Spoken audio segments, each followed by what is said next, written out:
Some machines, you forget the day you sell them. These, you'll hear them in your sleep for the rest of your life. The cough of a cold diesel at 5 in the morning, the clatter of a baler swallowing a windrow, the smell of hot hydraulic oil and fresh-cut hay hanging in August air. If you farmed in the 1970s, this iron was your entire world, and honestly, half of it could have killed you. Here are 10 machines every 70s farmer remembers. Number 1. The Farmall H and M. Let's start with a pair of tractors that were already old news by the 1970s and still doing half the work on the place. The Farmall H and the Farmall M. International Harvester rolled these out back in 1939. Both styled by the famous industrial designer Raymond Loewy, the same man who shaped Coca-Cola bottles and locomotives. That's why they didn't look like farm equipment. They looked like something. Clean lines, that rounded nose, and of course Harvester red. Here's the clever part. The smaller H and the bigger M shared the same frame and wheelbase. That meant a mounted cultivator or a picker built for one would bolt right onto the other. Farmers loved that. The H was your two-plow tractor, running about 26 horsepower out of a little four-cylinder engine. The M was the muscle of the pair, a three-plow machine pushing close to 38 horsepower from a bigger 248 cubic inch 4, and people bought them by the hundreds of thousands. The Farmall H alone sold roughly 390,000 units before production wrapped up in the early 50s, making it the most widely produced of Harvester's whole letter series. Now picture the 70s. You've got shiny new turbo diesel showing up at the dealership, and out behind the barn there's Grandpa's Farmall M, 30 years old, still pulling the manure spreader every single morning because it just would not quit. That was the H&M's real legacy. They became the second tractor, the chore tractor, the one you handed the 14-year-old to learn on because you honestly couldn't hurt it. Hand crank memories, that distinctive Farmall growl, and paint faded pink by 20 summers in the sun. Every 70s farmer had one within eyesight, whether they'd paid it off in 1946 or not. Number 2. The Ford 8N. If the Farmall was red royalty, the Ford 8N was the people's tractor. And more Americans bought this one than almost any tractor in history. Ford built the 8N from 1947 to 1952, and in that short run, they moved somewhere around 524,000 units. For a while, it was the best-selling single tractor model in all of North America. Think about that. 500,000 little gray and red Fords scattered across the countryside. But the 8N's real claim to fame wasn't sales numbers, it was the hitch. See, back in 1939, Ford's 9N became the first American-built production tractor to use Harry Ferguson's three-point hitch. That's the same three-point system on the back of practically every tractor made today. Draft control, hydraulic lift, one man hooking up an implement in seconds instead of wrestling a heavy drawbar.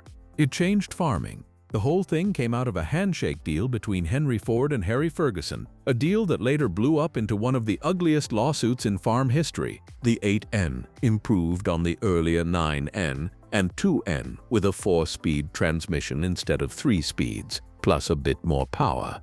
It ran a little 4-cylinder gas engine, right around 30 horsepower, with a Category 1 hitch that could lift about 800 pounds. By the 1970s, the 8N was the everything tractor on small farms, mowing the ditches, running the post hole digger, blading snow off the lane, pulling a little trailer of firewood. It was small, it was simple, and a farmer with a set of wrenches and a Saturday could fix nearly anything on it. Plenty of them are still running today. 3/4 of a century later, if you learned to drive on one, you never forgot that clutch, that gear shift sticking up between your knees, and the way the front end got light when you lifted a heavy load. Number 3. The John Deere 4020. Now we get to the one. If there's a single tractor that defines the 1970s American farm, it's this green and yellow legend, the John Deere 4020. Deere built the 4020 from 1963 to 1972, and they sold an astonishing number of them, over 184,000 units. For its era, it was simply the most popular tractor money could buy, and to this day a lot of collectors call it the most beloved tractor John Deere ever made. The 4020 was part of Deere's new generation of power, the line that finally buried the company's old 2-cylinder Johnny Popper era for good. Under the hood sat a 6-cylinder engine, and the diesel version put out around 91 horsepower at the PTO. You could get it in diesel, gasoline, or LP gas, whatever suited your fuel setup. But here's what farmers really remembered: the transmission. Standard was the synchro range with 8 forward gears. But the option everybody talked about was the power shift, one of the first genuinely successful full power shift transmissions in agriculture. You could change gears under load without touching the clutch. On a hot day pulling a plow, that felt like magic. It had a differential lock for muddy spots, heavy rear axles, and later models could even be ordered with an enclosed cab with heat and air conditioning. Pure luxury in 1972, when one of these would set you back around $10,000. The 4020 became the do-everything tractor of the decade. Planting, plowing, hauling, running the baler, loading with a front-end loader. It hit that perfect sweet spot of power, reliability, and size. Ask anyone who farmed through the 70s about the 4020 and watch their face change. That sound, that seat, that hand throttle, it's burned into an entire generation's memory. Number 4. The Allis-Chalmers WD45. Not every farm was green or red. Some were orange, Persian orange, to be exact. And the tractor that put Allis-Chalmers on the map for a lot of families was the WD45. Allis built the WD45 from 1953 to 1957, and it saved the company at a moment when farmers were drifting to the competition. In just 4 years, they built over 90,000 of them. 90,352 to be precise, and about 6,500 of those were diesels. That made the WD45 the first Allis-Chalmers you could order with a diesel engine, and the first you could get with factory power steering. Its gas version used a bored-out engine Allis, called the Power Crater, with those distinctive domed pistons, pushing it up around 43-45 horsepower. That was enough to bump it into the 4-plow class, which was serious capability for the mid-50s. But the features are what farmers bragged about. The WD45 had the snap coupler hitch. You'd simply back the tractor over an implement until the tongue snapped into place. No wrestling pins, no second person. It had a 2-clutch power control system that let you stop the wheels while the PTO kept spinning your combine or baler. And it had traction booster, a draft control system with its very own little gauge hanging under the gas tank that told you when weight was transferring to the rear wheels. By the 1970s, the WD45 was the old reliable on a lot of orange farms. 20 years old and still pulling a wagon, still running the elevator, still starting on a cold morning when you needed it. When Allis replaced it with the D17 in 1957, they were replacing one of the best tractors they'd ever built. Today it's a favorite at antique tractor pulls, and every Allis man knows exactly why. Number 5. The Massey Ferguson 135. Some tractors were regional. The Massey Ferguson 135 was global. This little red and gray machine showed up on farms on every continent, and it became one of the most successful utility tractors ever built. Massey launched the 135 in 1964 as the very first model in the new MF 100 series, the range Massey proudly marketed as the Red Giants. It stayed in production in the United States until 1975 and clear over in Britain until 1979, and the numbers are staggering. More than 400,000 of them rolled off the lines. In its peak year alone, the 135 accounted for a huge slice of the entire tractor market in some countries. Most of them ran the famous Perkins 3-cylinder diesel. The AD3152, an engine so tough and so simple it became legendary in its own right. Good for around 45 horsepower and known for running thousands of hours on nothing but basic maintenance. There was also that clever multi-power transmission option, which gave you a 2-speed power shift within each gear, so you could drop to a lower ratio on the go without stopping to shift. What made the 135 unforgettable was how versatile it was. It plowed, it mowed hay, it ran the loader, it pulled the trailer to town. It worked in orchards and vineyards where the big tractors couldn't fit. It was small enough to be nimble and tough enough to trust. For countless small and medium farms in the 1970s, the 135 was simply the tractor, the one that did a little of everything and asked for very little in return. Decades later, they're still working daily around the world, which tells you everything about how right Massey got it. If you spent your teenage summers on one, you can still feel that steering wheel in your hands. Number 6. The International Harvester 1066. By the 1970s, farms were getting bigger and farmers wanted power, real power. And nobody delivered a bigger jolt of horsepower personality than International Harvester's 66 series, headlined by the mighty 1066. I built the 1066 from 1971 to 1976, and they sold over 50,000 of them in just 6 years. It ran a DT414 turbocharged 6-cylinder diesel that put out roughly 125 horsepower at the PTO. This was a tractor with attitude, big, loud, and unapologetic. But to understand why the 1066 mattered, you have to know where it came from, a tractor called the 1206. Back in 1965, International introduced the Farmall 1206, and it made history as the first row crop tractor to break 100 horsepower with a turbocharger. It was the first turbocharged Farmall, period. And here's a wild true story. IH originally planned to release it in 1964, but the prototypes made so much power that they literally tore the tires right off the rims. They had to delay the whole launch until tougher tires could be developed. That was the birth of the muscle tractor era, and the 1066 carried the torch through the 70s. You could get it with a real cab, with air conditioning, heat, even an AM radio, which felt like moving from a horse cart into a Cadillac. Farmers nicknamed different runs the black stripe and red stripe tractors based on the trim. The 1066 became a status symbol, and a workhorse rolled into one. When a neighbor pulled into the field with a 1066, everybody heard that turbo whistle and knew somebody meant business. It's one of the most collectible IH tractors today, and for good reason. It was the sound of the 70s going to work. Number 7. The New Holland Small Square Baler. Now let's talk about the machine that defined haying season for an entire generation and defined a lot of sore backs too. The New Holland Small Square Baler. New Holland practically owned this corner of the market. Their Hayliner name first appeared in 1959, and it stuck around for decades.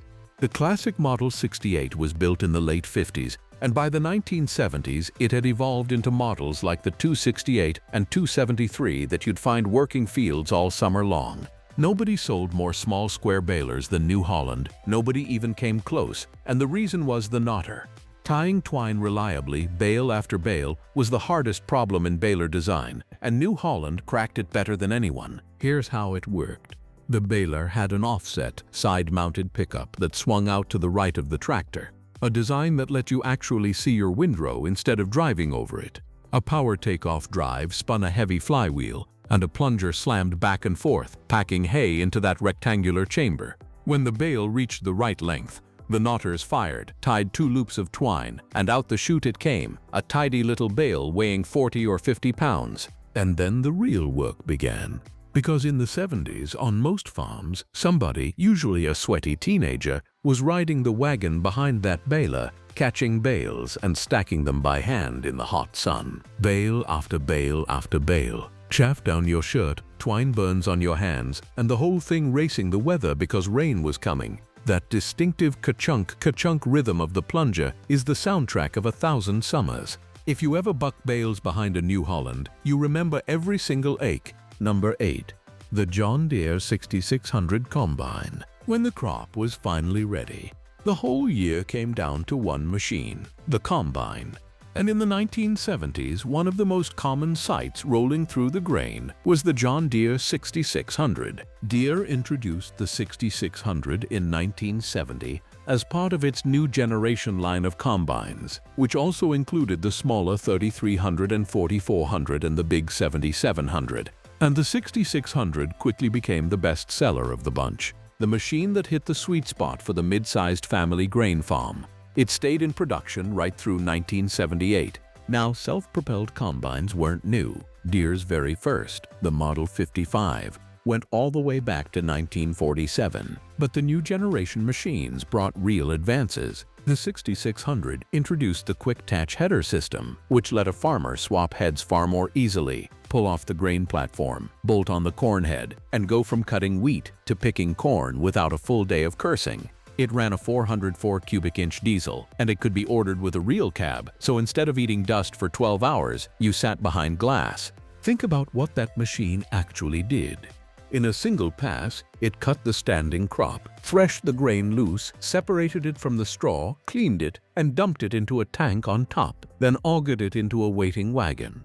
Work that once took a whole crew with a binder and a threshing machine, now done by one person in an air-conditioned cab. It was the beating heart of harvest. Ask a 70s grain farmer about the 6600, and they'll tell you about long October days, headlights on into the night, the grain tank filling up, and that anxious watch on the weather. When Deere finally replaced it with the Titan series in late 1978, the 6600 had spent nearly a decade as the machine that brought in the crop. That's a legacy. Number 9. The mechanical corn picker. Now for a machine that a lot of 70s farmers remember with a mix of nostalgia and a cold shiver down the spine, the mechanical corn picker. Before combines with corn heads took over, this is how you harvested corn. The picker's snapping and husking rolls would grab the stalk, strip the ear off, peel back the husk, and elevate whole ears of corn into a wagon dragging along behind. You could get them 1 row or 2 rows, pull-type behind the tractor or mounted right onto it. The boom years for corn picker manufacturing ran roughly from 1930 all the way to 1970, with makers like New Idea, Oliver, John Deere, and even self-propelled models from Massey Harris. They worked well.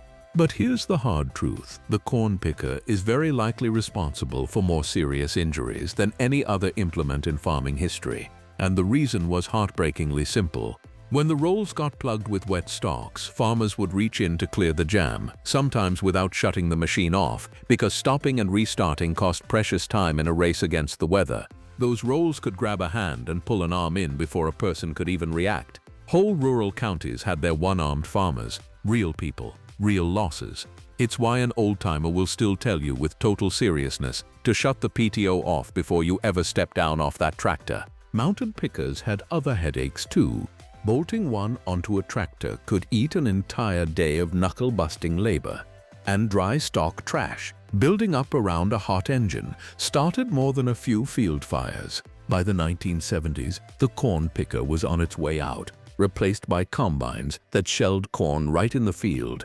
But for the farmers who ran them, the picker is unforgettable. For the wagons of golden ears, and for the respect that machine demanded every single time. Number 10. The grain auger. We'll finish with a machine that never gets the glory, never wins a beauty contest at the tractor show, and yet stood on absolutely every grain farm in America. The portable grain auger. The idea behind it is ancient. It's an Archimedes screw, a long spiral turning inside a tube, a design older than Rome. But bolt that screw inside a steel tube, mount it on a set of wheels, and give it a power source, and you've got one of the most useful machines a farmer ever owned.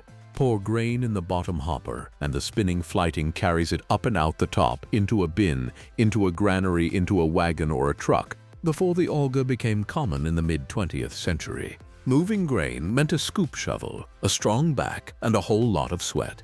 The auger changed all of that. Farmers powered them off the tractor's PTO or with an electric motor, and by the 1970s, no grain operation was complete without one leaning against the bins. Companies like Westfield, Meroth, and Fetal built them by the thousands in every length you could want. At harvest, the auger ran non-stop, the steady hum of it filling a bin, while the combine unloaded and the trucks rolled in from the field. It was the last link in the chain, the thing that finally got the crop tucked safely away for winter. But like so much farm iron, it earned respect the hard way.